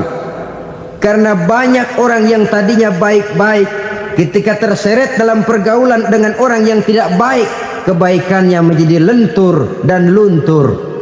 Tapi berapa banyak bajingan-bajingan tengik, orang-orang yang berlumur noda dan dosa, tiap hari melakukan maksiat, namun bergaul dengan orang yang baik-baik, pada akhirnya sedikit demi sedikit beringsut dan berangsur dia terbiasa mengikuti kebaikan-kebaikan.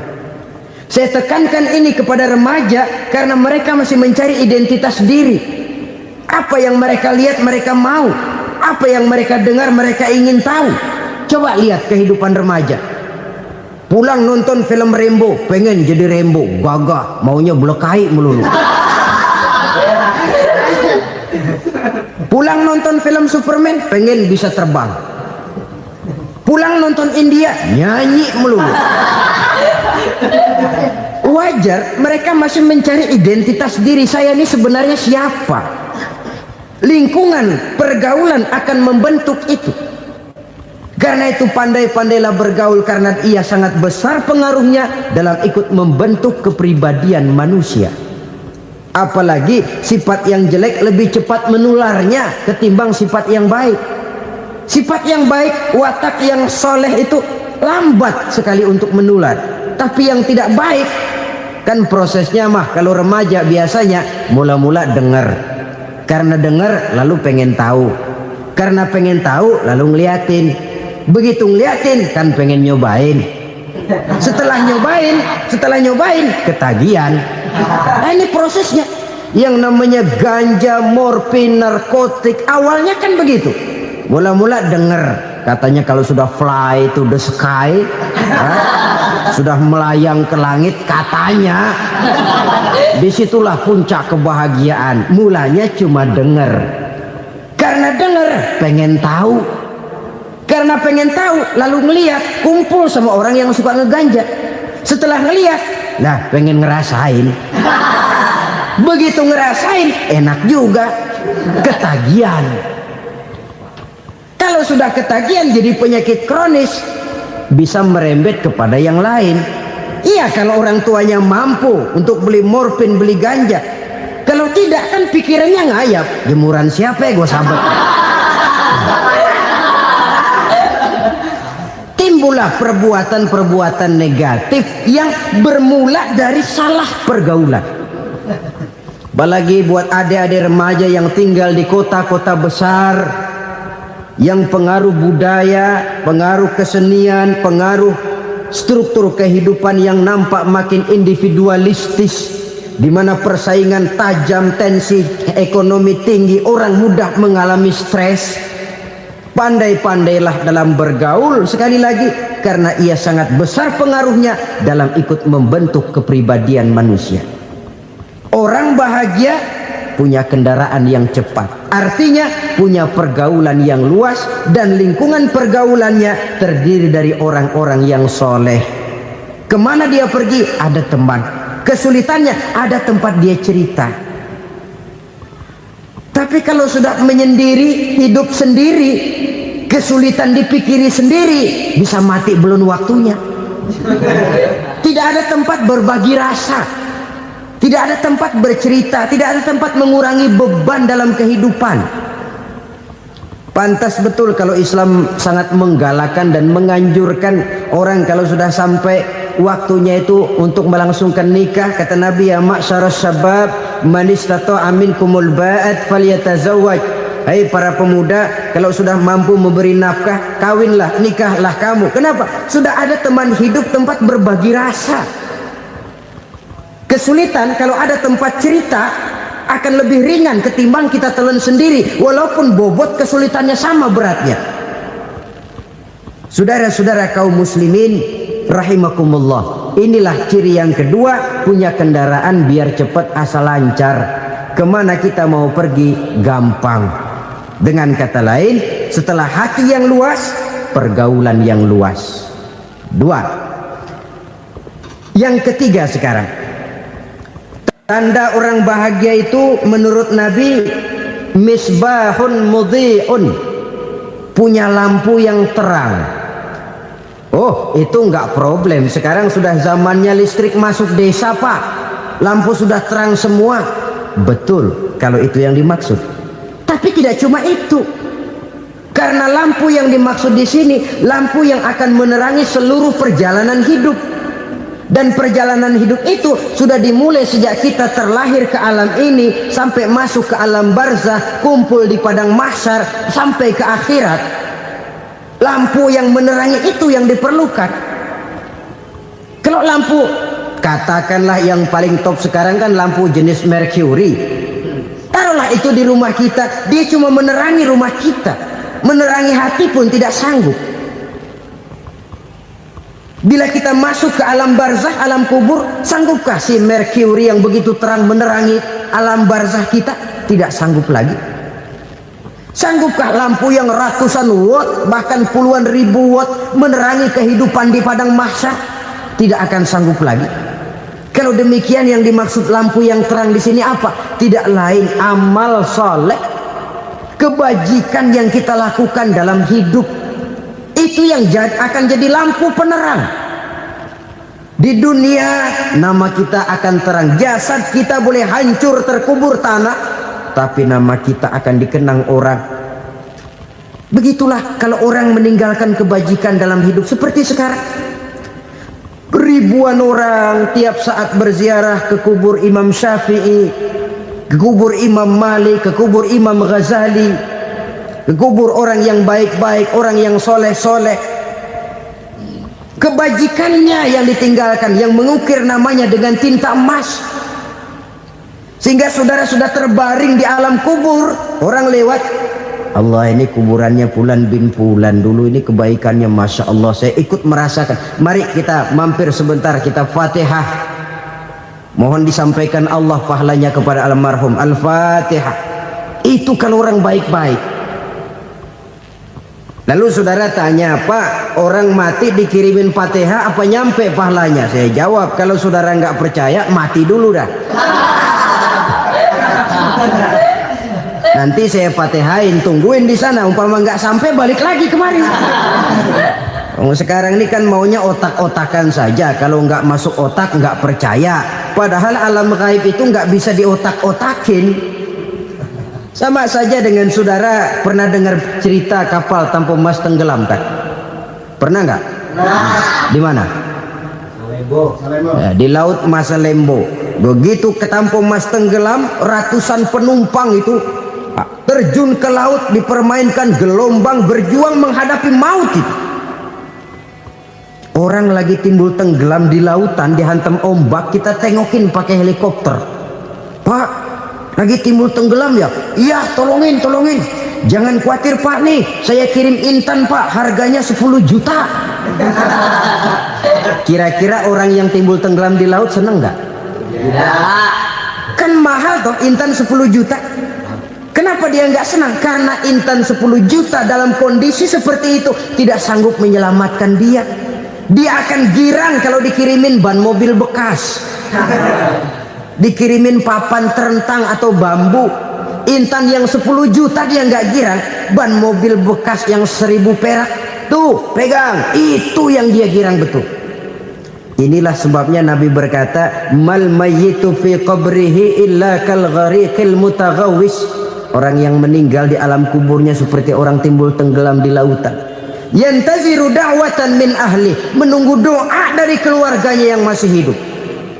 Duh, bapak saya sudah meninggal, saya sayang benar sama dia. Kirimin kulkas ke kuburannya Itu sama saja dengan tadi orang tenggelam di lautan dikirimi intan yang harganya 10 juta, tidak sampai. Begitulah kalau kebajikan yang kita tinggalkan dalam hidup, sudah mati pun kubur kita masih diziarahi orang. Tapi kalau jahat yang kita tinggalkan, boro-boro lah orang mau doa lewat dekat kuburan kita juga serem. Tuh bajingan no, dulu mati dipendem di situ tuh.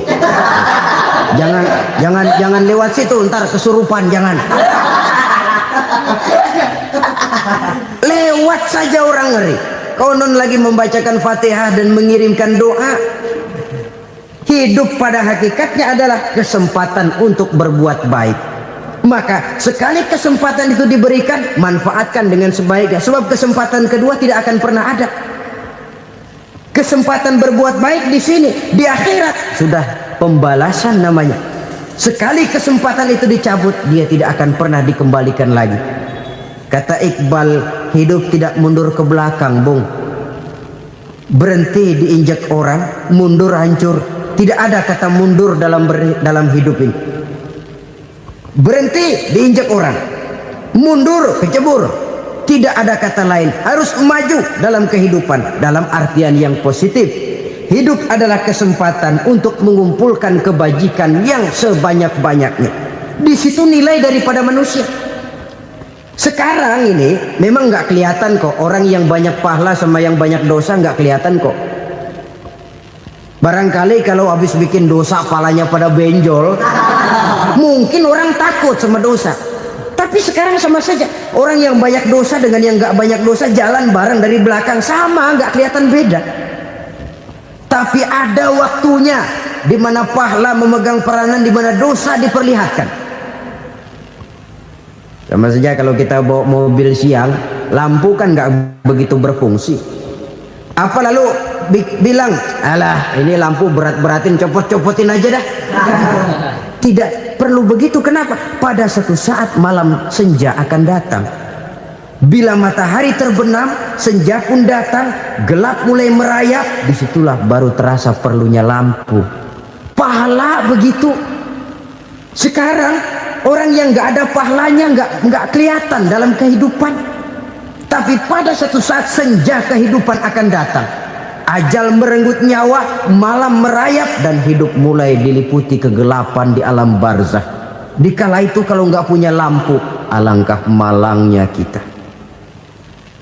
Sebab amal yang baik, kata Nabi, di alam barzah itu akan diciptakan menjadi perempuan yang cantik menemani kita. Amal yang jahat akan menjadi orang yang paling jelek nemenin kita.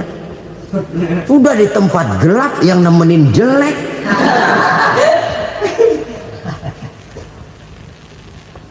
Kaum muslimin rahimakumullah.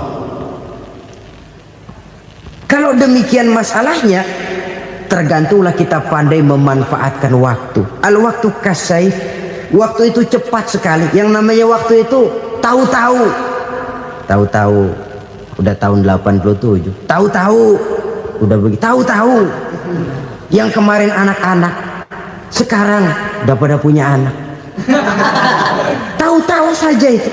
Begitu cepat waktu berlalu. Kalau tidaklah pandai kita memanfaatkannya, akan rugi kita. Nabi bersabda, "Man kana yaumuhu khairun min amsihi fahuwa rabih." Barang siapa yang hari ini lebih baik daripada hari kemarin, itu orang untung. Hari ini lebih baik daripada kemarin. Bulan ini lebih baik dari bulan kemarin. Tahun ini lebih baik dari tahun kemarin. Itu orang yang beruntung. Tahun kemarin sembayangnya maghrib doang, sekarang udah tambah isya. Tahun kemarin cuman Idul Fitri aja ngancem bener, sekarang udah tambah Jumat, lalu tambah lagi maghrib, tambah lagi isya, dan selanjutnya. Hari ini lebih baik daripada kemarin, itu orang yang beruntung. Wa man kana yaumuhu mislu amsihi fahuwa khasir. Lalu barang siapa yang hari ini sama saja dengan hari kemarin, itu orang rugi. Hari ini sama dengan kemarin, rugi itu. Bulan ini begitu, bulan kemarin begitu, tahun ini begitu, tahun lalu juga begitu. Rugi itu orang. Rugi apa? Rugi umur. Umur tambah, amalan gak pernah tambah. Dan saya pikir lebih merupakan azab ketimbang nikmat kalau orang dikasih panjang umur cuma untuk numpuk dosa. Mending mana? Panjang umur banyak dosa sama pendek umur dikit dosa? Mending mana? Mending mana? Ya, paling mending tentu panjang umur banyak pahala. Tapi kalau tidak, sekali lagi, lebih merupakan azab ketimbang nikmat kalau orang diberikan panjang umur tapi cuma untuk sekedar menumpuk dosa. Kehilangan kesadaran bahwa dunia bukan terminal akhir dari satu perjalanan. Dia cuma halte di mana kita berhenti sebentar untuk menuju kepada terminal yang hakiki. Saudara-saudara kaum muslimin rahimakumullah. Inilah lampu yang akan menerangi kehidupan. Amal yang kita lakukan di dalam kehidupan. Jadi yang dimaksud dengan lampu yang terang, kebajikan yang kita kerjakan dalam hidup. Nah, setiap orang di awal tadi saya bilang ingin bahagia. Bahagia itu kan hakikatnya kumpulan senang dan selamat. Senang, selamat. Apa bedanya? Senang tapi tidak selamat, nggak bahagia. Selamat tapi nggak senang, nggak bahagia orang. Contoh, kalau orang korupsi, duitnya banyak, senang dia, tapi keselamatannya. Ada tentara baris di samping rumahnya udah bingung, padahal tentara latihan. Tentara cuma latihan, dia bingung. Senang, tapi karena keselamatannya tidak terjamin, dia tidak bahagia. Sebaliknya pegawai negeri jujur benar, cuma segaji-gajinya, selamat nggak korupsi, tapi melarat, ya nggak bahagia juga, kurang senang. Kesenangan dan keselamatan untuk dunia saja, ya sekali lagi, kalau cuma sekedar untuk dunia saja, bisa dibeli pakai uang. Bisa dibeli pakai uang. Saudara ingin selamat, bisa dibeli pakai uang. Saudara ingin senang, bisa dibeli dengan uang. Tapi setelah mati, masuk ke alam barzah, habis kekuasaan uang. Nggak bisa lagi beli keselamatan pakai uang, tidak mungkin lagi membeli kesenangan dengan uang. Di situ pahala yang megang peranan. Makin banyak pahala, makin banyak saham untuk membeli kesenangan dan keselamatan, untuk memperoleh yang namanya bahagia. Dan jangan lupa loh, di alam barzah kita nggak sebentar, menunggu datangnya kiamat. Loh iya, kalau kita begitu dikuburin terus kiamat datang, untung.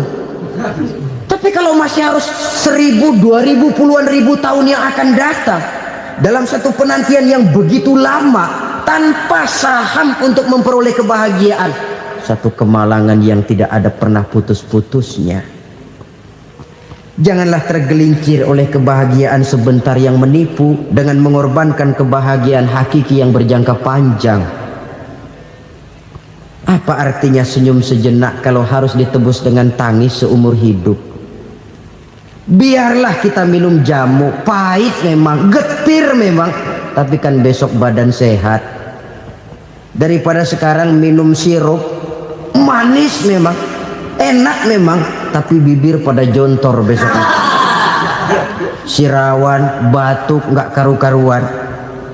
Banyak orang tertipu oleh kesenangan yang sebentar. Padahal laisa kullu ma yalma'u zahaban. Belum tentu semua yang berkilat itu emas. Belum tentu semua yang gemerlap itu intan. Karena itu marilah manfaatkan kesempatan yang diberikan Allah ini untuk mengumpulkan kebajikan yang sebanyak-banyaknya. Yang terakhir sekarang, yang keempat, tanda orang bahagia kata Nabi. Zaujatun salihah. Orang bahagia itu tanda yang keempat kata Nabi, punya istri biar cakep asal taat.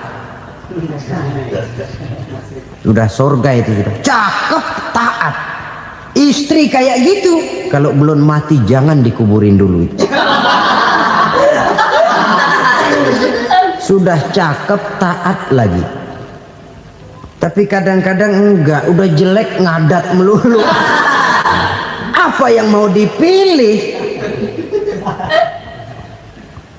Sebab itu Quran mengatakan istri pakaian untuk suami, suami pakaian untuk istri.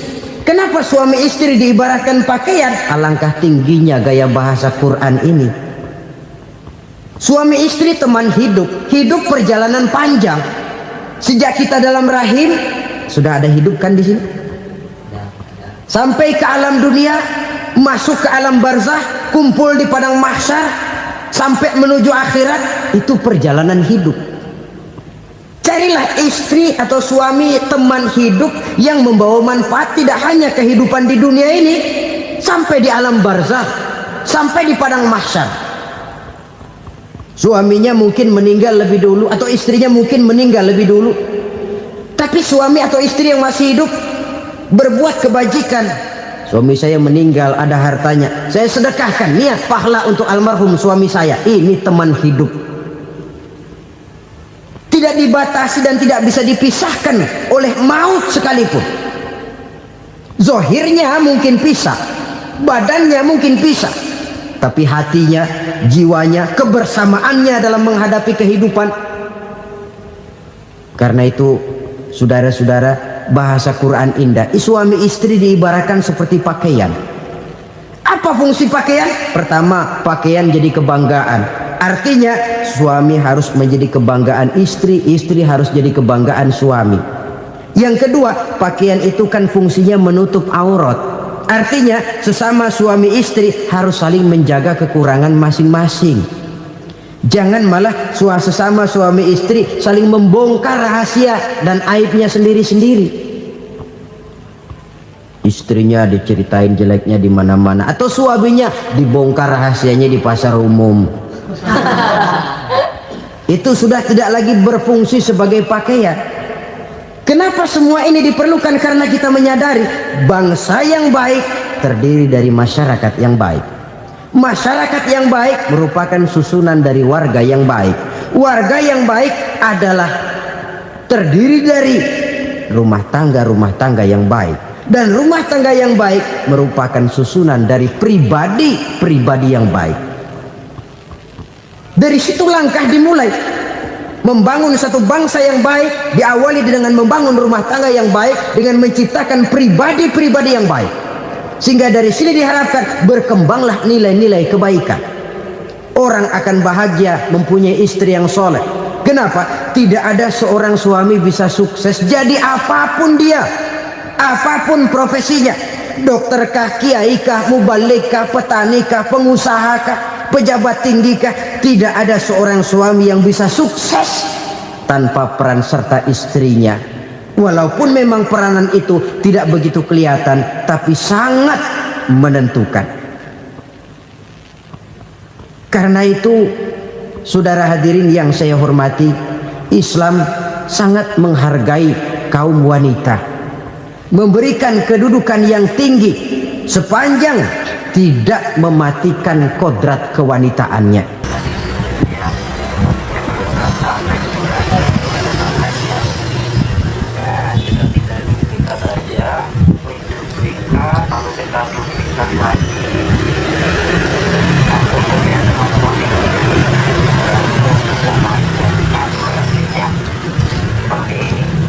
Nah, jika sudah, selanjutnya kita tidak tambahkan yang namanya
selanjutnya cari aja api unggun.